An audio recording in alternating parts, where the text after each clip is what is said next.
সম্মানিত ভাই বোনেরা, আমার আলোচনার মূল বিষয়তে আসি। মূল বিষয় হলো যেটি, সেটি আলোচনা করব আজকে। বেদাতের উপরে কিছু আলোচনা করব, যে বেদাতটা কি জিনিস, এটার একটু সূক্ষ্ম বিষয়গুলো আমাদেরকে বোঝার ক্ষেত্রে কয়েকটা জিনিস তুলে ধরার চেষ্টা করবো ইনশাআল্লাহ। আমি বর্তমানে আমার যে মসজিদে আজকে 16-17 বছর ধরে খুতবা দিই, নদ্দা সরকার বাড়ি জামে মসজিদ, গুলশান, ঢাকা গুলশান থানা।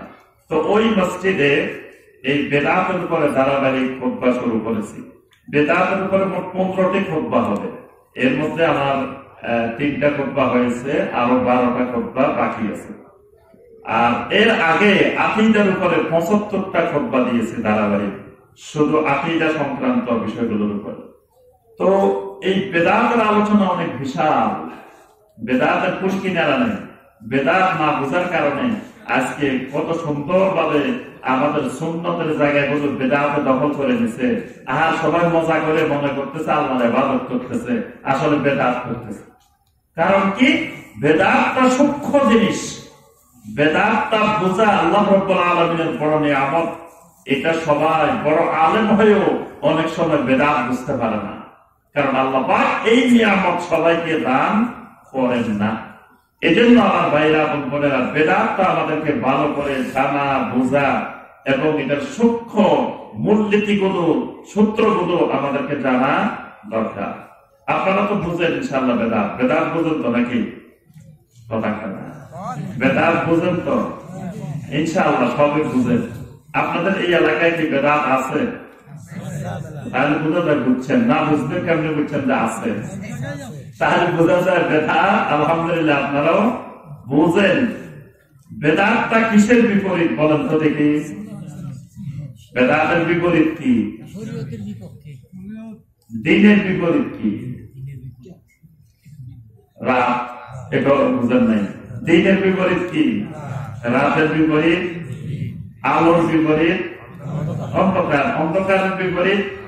তাহলে একটা বুঝতে হলে আরেকটা বোঝা লাগে, একটা বুঝতে আরেকটা বোঝা লাগে। যে লোক রাত বুঝে না, ওই লোকে দিন বুঝবে না। যে লোকের দিন বুঝে না, সে লোককে রাত বোঝানো যাবে না। যেই লোক আলো বুঝে না, সে লোককে অন্ধকার বোঝানো যাবে না। যে লোক অন্ধকার চিনে না, সে লোককে দিন আলো চিনানো যাবে না। এই জন্য বিপরীত জিনিসটা আগে বুঝতে হয় যে কোনটার বিপরীত কি। তাহলে বেদাতটা হলো খেলাফুস সুন্নাহ, বেদাতটা হলো সুন্নতের বিপরীত। তাহলে আমরা তো সুন্নত বুঝি নাকি? সুন্নত কোনটা? সুন্নত হলো আল্লাহ রাসূল সাল্লাল্লাহু আলাইহি ওয়াসাল্লাম এবং সাহাবায়ে কেরাম রাদিয়াল্লাহু তাআলা আলাইহিম আজমাইন আল্লাহর ইবাদতগুলো যেটাকে যেই পদ্ধতিতে, যেই নিয়মে, যে সময়ে যেভাবে করেছেন, যেভাবে করতে বলেছেন, যেভাবে করার জন্য নির্দেশ দিয়েছেন, এইভাবে ইবাদতটা করার নাম হলো সুন্নাত। এইভাবে করার নাম সুন্নাত। নবী সাল্লাল্লাহু আলাইহি ওয়াসাল্লাম বলেন, ফামান রাগিবা আন সুন্নতি ফালাইসা মিন্নি।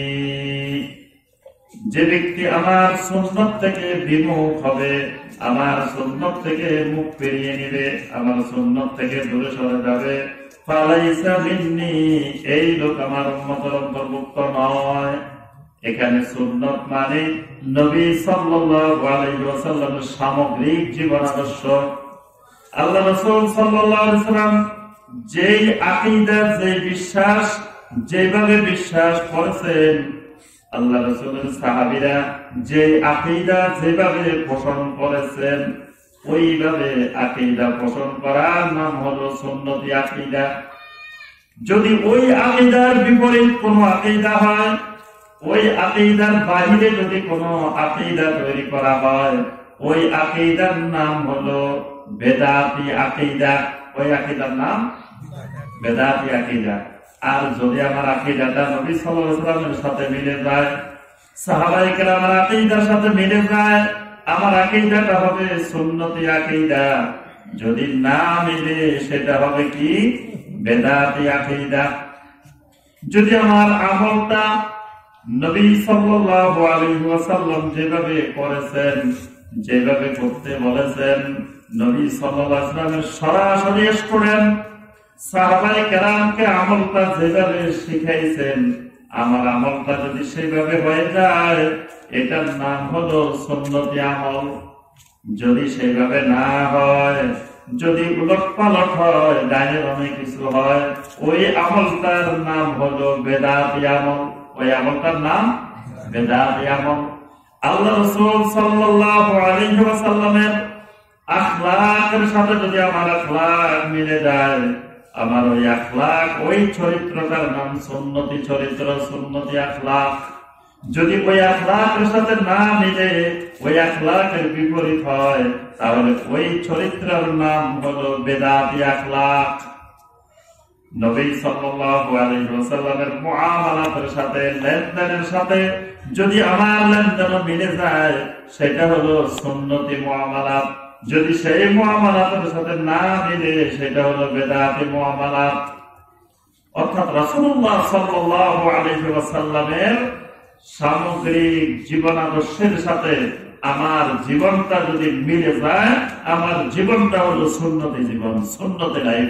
আর যদি না মিলে, এটা হলো বেদাতি লাইফ, বেদাতি জিন্দেগি। আমাদেরকে অনুসরণ করতে হবে কোনটা? কথা বলে না, বুঝেন নাই মনে হয়? এই এলাকায় কথা বলা মনে হয় নিষেধ নাকি? নাকি মনে কষ্ট পেয়েছেন? কথা বলেন না যে। তাহলে নবী সাল্লাল্লাহু আলাইহি ওয়াসাল্লামের সুন্নাত অনুসরণ করার জন্যই আমাদেরকে নির্দেশ দেওয়া হয়েছে। আল্লাহ রাসূল সাল্লাল্লাহু আলাইহি ওয়াসাল্লাম বলেন, কুল্লু উম্মতি ইয়াদখুলুনাল জান্নাহ, আমার সব উম্মত জান্নাতে প্রবেশ করবে। সুবহানাল্লাহ। আমার সব উম্মত কোথায় যাবে? জান্নাতে যাবে, জান্নাতে প্রবেশ করবে। আল্লাহ রাসূল সাল্লাল্লাহু আলাইহি ওয়াসাল্লাম আরেক হাদিসে বলেন, জান্নাতে মানুষের কাতার হবে 120 কাতার। ওই 120 কাতারের ভিতরে আমার উম্মত হবে 80 কাতার। সুবহানাল্লাহ। আমার উম্মত হবে 80 কাতার। তাহলে পুরা জান্নাতে মানুষ যতগুলো আছে, পুরা জান্নাত অধিবাসী যা আছে, তার কয় ভাগের উম্মত? মাশাআল্লাহ, সংখ্যা তো খুব ভালো। এলাকার বাইরা সাথে সাথে ক্যালকুলেশন হয়ে গেছে। তাহলে 3 ভাগের 2 ভাগ মানুষ, 2 ভাগ জান্নাতি এই উম্মতের। সুবহানাল্লাহ। সর্বপ্রথম জান্নাতে প্রবেশ করবে এই উম্মতের মানুষেরা। আল্লাহ রাসূল সাল্লাল্লাহু আলাইহি ওয়াসাল্লাম বলেন, নাহনুল আখিরুন আস-সাবিকুনা ইয়াওমাল কিয়ামা। দুনিয়াতে আসার ক্ষেত্রে আমরা হলাম সবার শেষে, কিন্তু কিয়ামতের দিন জান্নাতে যাওয়ার ব্যাপারে আমরা হলাম সবাই আগে। সুবহানাল্লাহ। আল্লাহ রাসূল সাল্লাল্লাহু আলাইহি ওয়াসাল্লাম বলেন, সব উম্মত আমার জান্নাতে যাবে, ইল্লা মান আবা। তবে কিছু মানুষ থাকবে, এই মানুষগুলো আমার উম্মত, কিন্তু জান্নাত এদের কপালে জুটবে না, জান্নাত পাবে না আমার কিছু উম্মত। সাহাবায়ে কেরাম জিজ্ঞাসা করলেন, ওমাইয়া ইয়া রাসূলুল্লাহ, হে আল্লাহর রাসূল সাল্লাল্লাহু আলাইহি ওয়াসাল্লাম, আপনার উম্মত আবার আপনাকে অস্বীকার করে, এরকম উম্মত কারা? আপনার উম্মত তো আপনার এই অনুসরণ করবে, আপনার সুন্নত মেনে চলবে, আপনার সুন্নত মানে না, এমন উম্মত কারা? এরকম উম্মত কি এখানে আছে নাকি? আল্লাহ রাসূল সাল্লাল্লাহু আলাইহি ওয়াসাল্লাম বললেন, মান আতানি দাখালাল জান্নাহ ওয়া মান আসানি ফাকাদ আবা। আমার উম্মতের যে মানুষটা আমার আনুগত্য করে, আমাকে মেনে চলে, আমার সুন্নতের অনুসরণ করে, এই মানুষটা দাখালাল জান্নাহ, জান্নাতে প্রবেশ করবে। সুবহানাল্লাহ। ওয়া মান আসানি ফাকাদ আবা। যে মানুষটা আমাকে মানে না, আমার কথা শুনে না, আমার সুন্নতের অনুসরণ করে না, এই মানুষটা আমাকে অস্বীকার করে, আমাকে আসলে মানে না। মুখে বলে মুহাম্মদুর রাসূলুল্লাহ সাল্লাল্লাহু আলাইহি ওয়াসাল্লাম, কিন্তু অন্তর থেকে আমি নবীকে মানে না। যেমন মুনাফিকরা মুখে সুন্দর করে বলতো, ইযা জাআকাল মুনাফিকুনা ক্বালু নাশহাদু ইন্নাকা লারাসূলুল্লাহ। যখন মুনাফিকরা নবী সাল্লাল্লাহু আলাইহি ওয়াসাল্লামের সামনে আসতো, তখন কসম করে করে বলতো, ইন্নাকা লারাসূলুল্লাহ, অবশ্যই অবশ্যই আপনি আল্লাহর রাসূল। আল্লাহ রাব্বুল আলামিন বলেন ওয়াল্লাহু ইয়াশহাদু ইন্নাকা লারাসূলু, আল্লাহ পাক সাক্ষী দিচ্ছেন অবশ্যই আপনি আল্লাহর রাসূল। তবে আল্লাহ পাক এটাও বলে দিচ্ছেন ওয়াল্লাহু ইয়াশহাদু ইন্নাল মুনাফিকিনা লাকাযিবুন, যে মুনাফিকরা আপনার সামনে এসে এত জোরালো ভাবে বলতেছে আসলে এই মুনাফিকরা অবশ্যই অবশ্যই মিথ্যাবাদী। এদের কথার সাথে এদের অন্তরের মিল নেই। যদি এদের অন্তরের মিল থাকতো এরা মুখে যেমন বলে মুহাম্মাদুর রাসূলুল্লাহ, এদের সামগ্রিক জীবনের ভিতরে প্রত্যেকটা কর্মকাণ্ডে রাসূলুল্লাহ সাল্লাল্লাহু আলাইহি ওয়াসাল্লামের সুন্নাত দেখা যেত। নবী সাল্লাল্লাহু আলাইহি ওয়াসাল্লামের সুন্নাত দ্বারা এদের জীবনটা উদ্ভাসিত হতো, কিন্তু বাস্তব কর্মকাণ্ডে নবী সাল্লাল্লাহু আলাইহি ওয়াসাল্লামের সুন্নাত দেখা যায় না। যেটা আমাদের মতো আমরা মুখে বলি আশেকে রাসূল, রাসূলের আশেক, রাসূলের জন্মদিন পালন করার জন্য মহাব্যস্ত, রাসূলের শানে মিলাদ বানানোর জন্য মহাব্যস্ত, আযানের আগে আসসালাতু ওয়াসসালামু আলাইকা ইয়া রাসূলুল্লাহ বলার জন্য মহাব্যস্ত, রাসূলের নাম শুনলে আঙ্গুলে চুমা দেওয়ার জন্য মহাব্যস্ত। কিন্তু বাস্তব জীবনে সকল কর্মকাণ্ডে আল্লাহ রাসূল সাল্লাল্লাহু আলাইহি ওয়াসাল্লামের সুন্নাত দেখা যায় না। এগুলো হলো মায়া কান্নার মতো, মানে উপর দিয়ে খুব কান্নাকাটি করে, আহারে কুকুরটা মরে যাচ্ছে, খানা পাচ্ছে না, আহারে কুকুরটা মরে যাইতেছে, কানতে কানতে শেষ চোখের পানি বালা। একজন আসে কয় ভাই তুমি এত কান্দো কেন? কুকুরটা আমার সামনে মরে যেতেছে। কেন মরে যেতেছে? খানা পেতেছে না। খানা পেতেছে না কেন?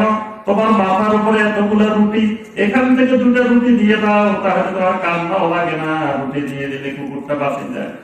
মিয়া কানতে তো আমার টাকা লাগে না, ওই রুটি দুটো দিলে তো আমার টাকা লাগে যায়।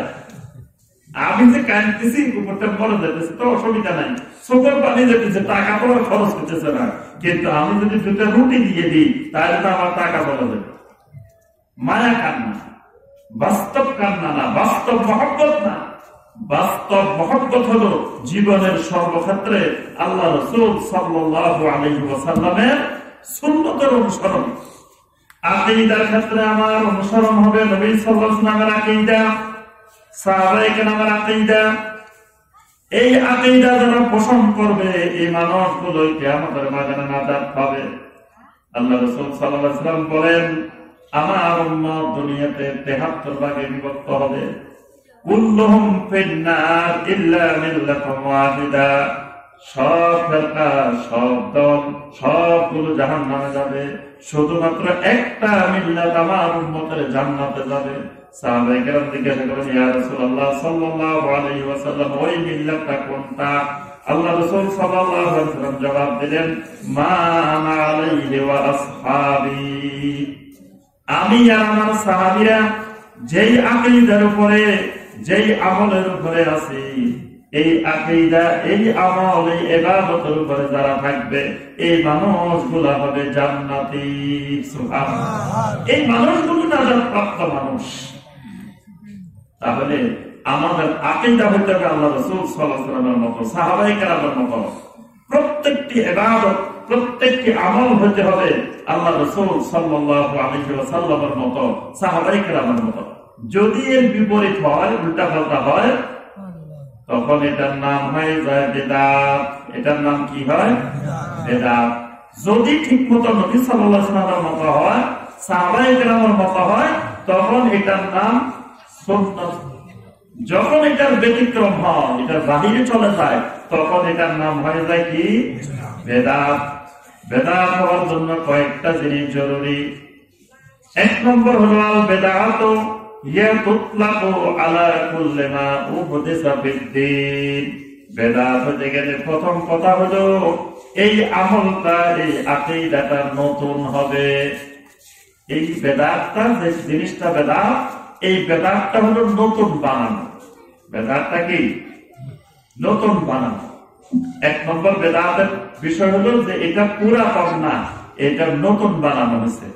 এই আকীদাটা নতুন বানানো হয়েছে, এই আমলটা নতুন বানানো হয়েছে, এই ইবাদতটা নতুন বানানো হয়েছে। নতুন বানানো না হলে যেই ইবাদত, যে আকীদা নবী সাল্লাল্লাহু আলাইহি ওয়াসাল্লামের সময় ছিল, ওইটার নাম বিদআত হয় না, ওইটার নাম হয় সুন্নাত। যেটা নতুন বানানো হবে ওইটার নাম হলো বেদাত। আল্লাহ রাসূল সাল্লাল্লাহু আলাইহি ওয়াসাল্লাম বারবার উম্মতকে বলছেন, ইয়্যাকুম ওয়া মুহদাসাতিল উমুর, আমার উম্মত সাবধান সাবধান, নতুন জিনিস বানাইও না, নতুন জিনিস বানাইও না, নতুন জিনিস বানানো থেকে সতর্ক থাকো, নতুন জিনিস বানানো থেকে নিজেদেরকে বাঁচিয়ে রাখো। ফাইন্না কুল্লা মুহদাসাতিন বিদআহ, কারণ যত নতুন জিনিস আছে, নতুন ইবাদত আছে, যত নতুন আকীদা আছে, এগুলার নাম হলো বিদআত, এগুলার নাম বিদআত। ফাইন্না কুল্লা মুহদাসাতিন বিদআহ ওয়া কুল্লা বিদআতিন দালালাহ, যত বেদাত আছে সমস্ত বেদাত হলো গোমরাহি, সমস্ত বেদাত হলো দালালাহ। ওয়া কুল্লা দালালাতিন ফিন্নার, যত গোমরাহি আছে, যত দালালা আছে, এগুলা সবগুলা জাহান্নামে যাবে। অর্থাৎ বেদাত জান্নাতমুখী করে না, বেদাত মানুষকে জাহান্নামমুখী করে। তাহলে বেদাত হবে কি জিনিস? নতুন জিনিস। তাহলে নতুন কয় বছর পরে তৈরি হলে নতুন, কত বছর আগে হলে পুরাতন, নতুন পুরাতনের সীমানা কত জানা দরকার না? কত সালের পরে হলে এটা নতুন, কত সালের আগে হলে এটা পুরাতন, এটা জানা লাগবে না? না, যেটা আজকে বানানো হয়েছে এটা 1 বছর পরে পুরাতন হয়ে যাবে, নতুন থাকবে না। যেমন করোনা ভাইরাস হয়েছে, করোনা ভাইরাস আজকে 1 বছর পার হয়ে গেছে, তাহলে এখন আমাদের কাছে এটা নতুন মনে হচ্ছে। আজ থেকে 10 বছর পরে যারা আসবে, 20 বছর পরে যারা আসবে, তাদের কাছে এটা অনেক পুরানা যুগের।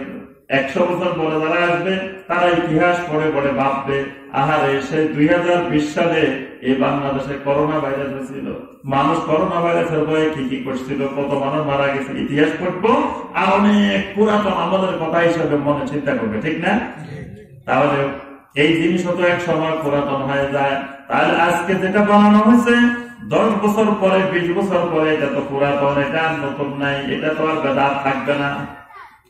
পুরাতন হয়ে গেলে তো আর বেদাত থাকবে না, নতুন হলে বেদাত। এই নতুনের সীমানা, পুরাতনের সীমানা আল্লাহ রাসূল সাল্লাল্লাহু আলাইহি ওয়াসাল্লাম আমাদেরকে দিয়ে গেছেন।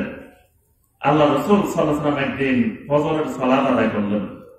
ইরবাদ ইবনে সারিয়া রাদিয়াল্লাহু তাআলা আনহু বলেন, সাল্লা বিনা রাসূলুল্লাহ সাল্লাল্লাহু আলাইহি ওয়াসাল্লাম সুবহা, একদিন রাসূলুল্লাহ সাল্লাল্লাহু আলাইহি ওয়াসাল্লাম আমাদের সাথে সালাতুল ফজর আদায় করলেন।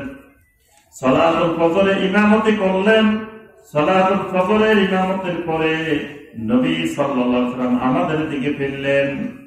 ফেরার পরে ওয়া'আযানা মাউ'ইযাতান বালীগাতান, আমাদেরকে এমন একটা ওয়াজ করলেন, এমন একটা বয়ান করলেন, যেই বয়ানটা চমৎকার, বালাগাতপূর্ণ, অলংকারপূর্ণ এক সুন্দর বয়ান করলেন, ওয়াজ করলেন।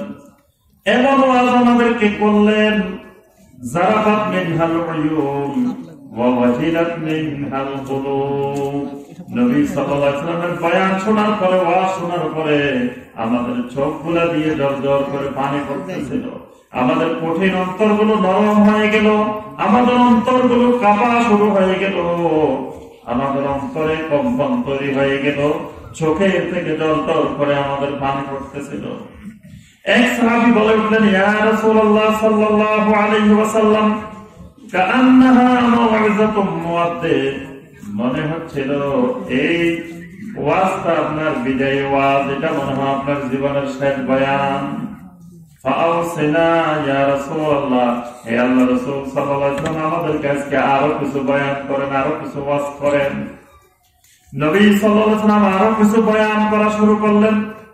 ওই বয়ান করতে করতে এক পর্যায়ে গিয়ে আল্লাহর রাসূল সাল্লাল্লাহু আলাইহি ওয়াসাল্লাম বললেন, ফাইন্নাহু মান ইয়াইশ মিনকুম বা'দি ফাসায়ারা ইখতিলাফান কাসীরা, আমার উম্মত শোনো, আমার পরে যারা দুনিয়াতে বসবাস করবে, কিছুদিন পরে দেখা যাবে ইখতিলাফান কাসীরা, আমার উম্মতের মধ্যে অনেক ইখতিলাফ, অনেক ইখতিলাফ, অনেক ইখতিলাফ।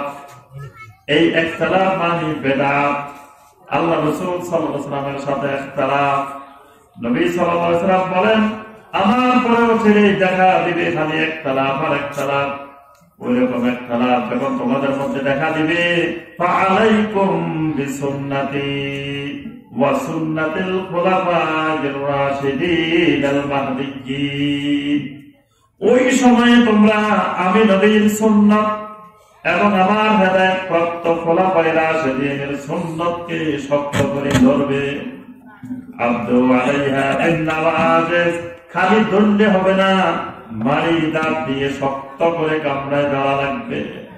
আমার উম্মত খবরদার, সামনের দাঁত দিয়ে যদি সুন্নাত ধরে রাখো, এক সময় তোমার সুন্নাতটাকে এমন জোরে টান দিবে, তোমার দাঁত ভেঙে সুন্নাত হারিয়ে যাবে, সুন্নাত চলে যাবে। এজন্য সামনের দাঁত দিয়ে ধরা যাবে না, মারির দাঁত দিয়ে শক্ত করে সুন্নাতটা ধরে রাখবা। তখন তুমি বেদাতের দিকে হাত বাড়াইবে না, বেদাতের দিকে হাত বাড়াইও না, সুন্নাতকে শক্ত করে কামড়াই মারির দাঁত দিয়ে ধরে রাখবা। যদি তুমি হেদায়েতের উপরে থাকতে চাও, চতুর্দিকে বেদাতের সয়লাভ হয়ে যাবে, চারিদিকে শুধু বেদাত আর বেদাত, বেদাত আর বেদাত তোমার উপরে এমন আক্রমণ করবে, তুমি যখন সুন্নাত ধরে রাখবা, তারা মনে করবে তোমার এটা বেদাত, তারা যে বেদাত করতেছে ওটাকে তারা সুন্নাত মনে করে বসে থাকে। আর তোমার এই সুন্নাতটা তোমার থেকে ছিনিয়ে নেওয়ার জন্য তারা এমন আক্রমণ চালাবে, তুমি যদি মালির দাঁত দিয়ে না ধরো, তাহলে একসময় তোমার থেকে সুন্নাত ছিঁড়ে চলে যাবে। এখানে আল্লাহ রাসূল সাল্লাল্লাহু আলাইহি ওয়াসাল্লাম নতুন পুরাতনের সীমানা নির্ধারণ করে দিয়েছেন। আল্লাহ রাসূল সাল্লাল্লাহু আলাইহি ওয়াসাল্লাম বলেন, আলাইকুম বিসুন্নতি ওয়া সুন্নাতিল খুলাফায়ের রাশিদিনাল মাহদিয়্যিন। তোমাদের জন্য বাধ্যতামূলক আমার সুন্নাত মানবা, আমার খোলাফায়ে রাশিদিনের সুন্নাত। তাহলে নবী সাল্লাল্লাহু আলাইহি ওয়াসাল্লামের নবুয়তের সীমানা কত বছর? নবী সাল্লাল্লাহু আলাইহি ওয়াসাল্লামের নবুয়ত ছিল কত বছর? একটু জানেন না নাকি? 23 বছর। খোলাফায়ে রাশিদিনের সময়কাল ছিল কত বছর? আবু বকর রাদিয়াল্লাহু তাআলা, ওমর রাদিয়াল্লাহু তাআলা, ওসমান রাদিয়াল্লাহু তাআলা, আলী রাদিয়াল্লাহু তাআলা, এই খোলাফায়ে রাশিদিনের সময়কাল টোটাল কয় বছর? 30 বছর। টোটাল 30 বছর। তাহলে খোলাফায়ে রাশিদিন হলো 30 বছর, নবী সাল্লাল্লাহু আলাইহি ওয়াসাল্লামের নবুয়ত হলো 23 বছর। দুটো মিলে কত বছর? জি 53 বছর। এই 53 বছরের সীমানাটা হলো পুরানা সীমানা, পুরান কালের সীমানা, পুরানা যুগের সীমানা। এই 53 বছরের পরে হলো নতুন যুগের সীমানা। অর্থাৎ এই 53 বছরের ভিতরে যে আকীদা ছিল, এই আকীদাটা কিয়ামত পর্যন্ত সুন্নতি আকীদা। এই 53 বছরের পরে যদি কোনো আকীদার আবিষ্কার হয়, এটা সুন্নতি আকীদা না, এটার নাম বেদাতি আকীদা। এই 53 বছরের ভিতরে যেটা ইবাদত ছিল, যেই ইবাদত নবী সাল্লাল্লাহু আলাইহি ওয়াসাল্লাম করছেন, সাহাবীরা করছেন, এই 53 বছরের ভিতরে যেগুলো ইবাদত, এগুলো কিয়ামত পর্যন্ত উম্মতের সামনে ইবাদত। এই 53 বছরের পরে যেটা নতুন আবিষ্কার হয়েছে, ওইটা কিয়ামত পর্যন্ত বেদাত। এটার নাম বেদাত। 53 বছরে ছিল না এই ইবাদত। পরবর্তীতে 100 বছর পরে, 200 বছর পরে, 300 বছর পরে, 400 বছর পরে, এই জন্য কোন ইবাদত করার আগে এই খবরটা নেবেন, ভাই এটা কত সালের আবিষ্কার, এটা একটু খবর নিতে হবে। কি নিতে হবে? কত সালের আবিষ্কার। ইবাদতটা যে বলতেছেন করার জন্য, এই আমলটা করার জন্য, এটা কত সালে আবিষ্কার হয়েছে? এটাকে আমার রাসূল থাকাকালীন ইবাদত ছিল কিনা? আমার রাসূলের সাহাবীরা, খোলাফায়ে রাশিদিনেরা যখন ছিলেন, সেই সময় ইবাদতটা ছিল কিনা? যদি থাকে তাহলে আমার করতে কোনো আপত্তি নাই।